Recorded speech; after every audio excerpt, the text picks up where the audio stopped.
Now, Ed Orgeron is a great motivator and recruiter. He deserves a lot of credit for LSU's success, but when it comes to on-the-field coaching, Dave Aranda and Joe Brady are the guys that are getting it done. Hashtag LSU. John, good morning. How are you? What's up, guys? Happy Friday morning to you. Thanks for having me. Absolutely. Explain that tweet. I'll tell you what.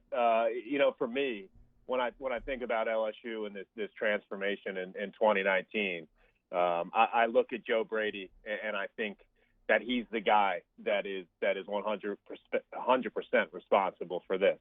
I think if I put the tweet into context, what I did was compliment all three guys. I think what Ed Orgeron, what he's done at LSU from a recruiting standpoint has been phenomenal.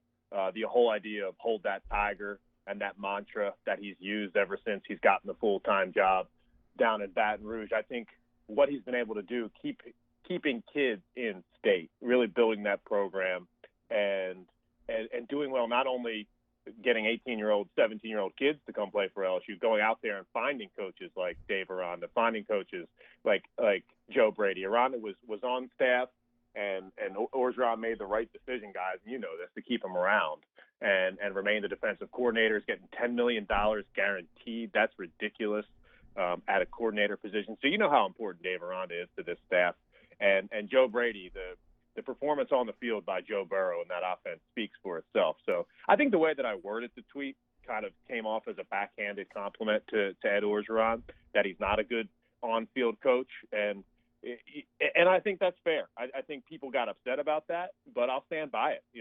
I don't think Ed Orgeron is the guy that I want down the stretch of any football game calling plays for me. I think Joe Brady is the guy that's going to do it alongside Steve Ensminger. I think Dave Aranda is going to be the guy that does it on the defensive side of the football. I think Ed Orgeron is going to be a CEO of this program, and there's nothing wrong with that. But at the same time, I feel like it's fair to say that if there's a coaching decision to be made late in the game, Coach O maybe right now hasn't proved himself compared to other guys that he's being mentioned alongside, like Dabo Swinney. So here's the deal, though, John. This sounds a lot like backtrack. This sounds a lot like a tweet that was worded in such a way where if you wanted to get technical with it, you could say, well, actually, I was paying a compliment to all three guys, when we've seen a lot of these tweets lately. I've seen this play out like 3 or 4 times this week where somebody says something along those same lines, then backtracks and says, well, I was just trying to give love to other people of the staff. Well, why is Coach O somehow held to some different bar? What has Kirby Smart won or done that O hasn't necessarily done? I suppose he's made a playoff, but beyond that, I mean, he doesn't have any trophies in the case. Like, why is O held to a different standard? And I'll tell you why, at least where it looks from our side, it looks like a lot of people just judge him because he's an old D-line coach and because he has a thick Cajun accent. Like, people don't want to give credit for his reliance on analytics and when to go for it on fourth down. And it's just interesting how a lot of people want to it's almost like other coaches get credit for delegating, and it's almost like Orgeron gets criticized for delegating. Like, when you sent that tweet, you cannot honestly say you meant that as a compliment to Orgeron. It said, let's set the record straight. It was a backhanded compliment. See, Bob, I said it, and it was a backhanded compliment. There's no doubt about it that there was, in some way an agenda to let people know, hey, over the next 6 weeks while LSU is rolling, don't act like Ed Orgeron is just this hotshot coach that's the best coach in college football, because I don't believe that he is, and I think he still has a lot of proving left to do. Here's the situation, T-Bob, when you talk about comparing to other head coaches, I mean, what has Ed Orgeron done? Like, legitimately, you mentioned Kirby Smart. You know what he's done? He's won the Rose Bowl, and he's won the SEC championship. You mentioned Dabo Swinney. You know what he's done? He's won countless ACC championships, and he's beat Bama twice in the national championship game. LSU and Ed Orgeron, they still have a lot of proving to do. If this team goes ahead and rattles off 6 more wins, goes 12-0, goes to the SEC championship, wins that game, goes to the playoff, then all of a sudden you can look at Coach O and you can say, man, this guy is running a really great program. What I'm not willing to do is look at 6 games, 4 of which are against teams that are cupcake matchups. You got good wins against Florida. You got a good win against Texas. But right now, LSU's 6-0, and Ed Orgeron, you talk about not having any trophies in the cabinet. I mean, he's the guy that doesn't have it. I mean, come on, T-Bob, you're on the show right now. You're talking about how Kirby Smart hasn't won anything. He's won an SEC championship game and a Rose Bowl. Ed Orgeron won a Fiesta Bowl. Ed Orgeron won a Fiesta Bowl. He's won 6 top 10 games since 2016. Only Dabo and Saban have won more. I mean, to act like there's no skins on the wall for him is equally as absurd. Go look at, like, the coach's last 40 games. Who has the best records? There's good wins. Georgia, Auburn, Texas, UCF, Notre Dame, Florida. I don't want to take anything away from LSU's big-time wins against ranked teams. But ranked teams and those rankings change throughout the season and throughout even one single season. You can beat Florida early in the year as a top 10 team. 3 weeks from now, who knows? Florida could lose to Auburn.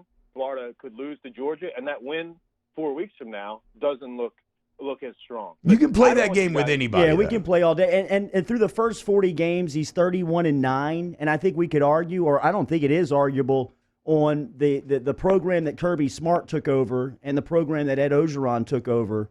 Orgeron's done a pretty good transformation in his first 40 games to sit them where they are now. And you have the head-to-head matchup with Smart last year and where that's at. What does Orgeron have to do to prove to you that he's in the conversation of the upper echelon of coaches right now? It's pretty simple, guys. And the reason why I say this isn't just to make some flippant comment about the LSU and Alabama rivalry. It's because, 3 years ago when Coach O was making the transition from interim head coach to full-time head coach, we were down at SEC meetings down in Destin, Florida, and Coach O was on the set with Paul Feinbaum, and Paul asked him pretty straightforwardly, what is your goal at LSU? And he said, our number one goal at LSU is to beat Alabama. And I've remembered that since that day. It's like time stamped into my mind, and I believe not just in the LSU-Alabama rivalry. I think across college football, sometimes rivalry games are more important than actual overall records. I mean, when you think about a guy like James Franklin at Ohio State, he's at Penn State against Ohio State. Yeah. He's got a W in that series. And without a W against Ohio State, no matter how great James Franklin is doing at Penn State, if he's not beating Ohio State once every 3 or 4 years, then the Penn State faithful are going to get a little bit anxious and want to see that get done. The same thing with Penn State against Michigan. So when I look at LSU and I think about the future of this program, and I think about how Coach O makes that next step to maybe earn respect, from a guy like me who is still tentatively saying, wait a second, I need to see the next 6 games play out. I need to see this team reach new heights under Coach O. Les Miles took this program to national championship games. Les Miles got it done. Can Coach O get it done? I think there's a possibility. But right now, I still need to see important wins against Alabama on that resume. Until that happens, I don't think you can look at Coach O and say he's in that upper echelon of coaches. I mean, I would disagree with the last part of that statement. I think you're spot on with the first part. Like, absolutely. If you can't get those big rivalry wins, no matter what you do, your resume will always be tainted a bit. I do think, though, that he has done enough to be in the upper echelon, top 5, top 6, around there. Here's the deal, though, right? When you look at where they started from, where Alabama's been at, you're talking about years down the road of the process. I always use a spaceship analogy, right? Everybody wants to go to the moon, but nobody wants to build the spaceship to get there. They're working on the space program. They're racing the Russians. They're developing technologies. They're getting there bit by bit. And that's what I look for. I look for program improvement year in and year out. And since Ed Orgeron has taken over, you've seen that every year at LSU. And I think they're due for a very strong finish. So, John, I thank you for coming on today. You knew this was going to be a bit of a trial situation. And we got to get you back on here in a few weeks, and we'll see where we stand. I love it, guys. Thanks so much for having me. And like I said, I don't want you to read me the wrong way. I'm not sitting here on my couch on Saturday afternoon saying, man, I hope LSU loses this football game. What I'm doing is sitting there, and I'm just looking, and I'm waiting to see those important boxes get checked.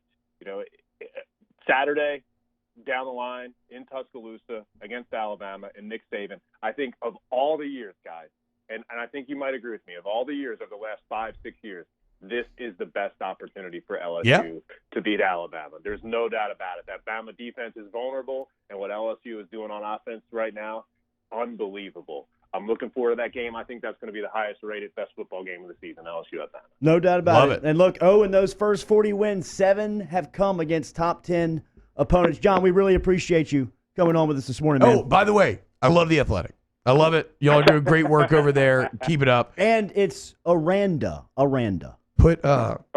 Hey, Sorry, put- guys. Listen, that's my Philly accent coming out. Put mine and Brody's podcast on The Athletic feed. Brody Miller, he works for y'all too. We'll close that hour one Got next. it. Thank you, John. Off the bench with Kalana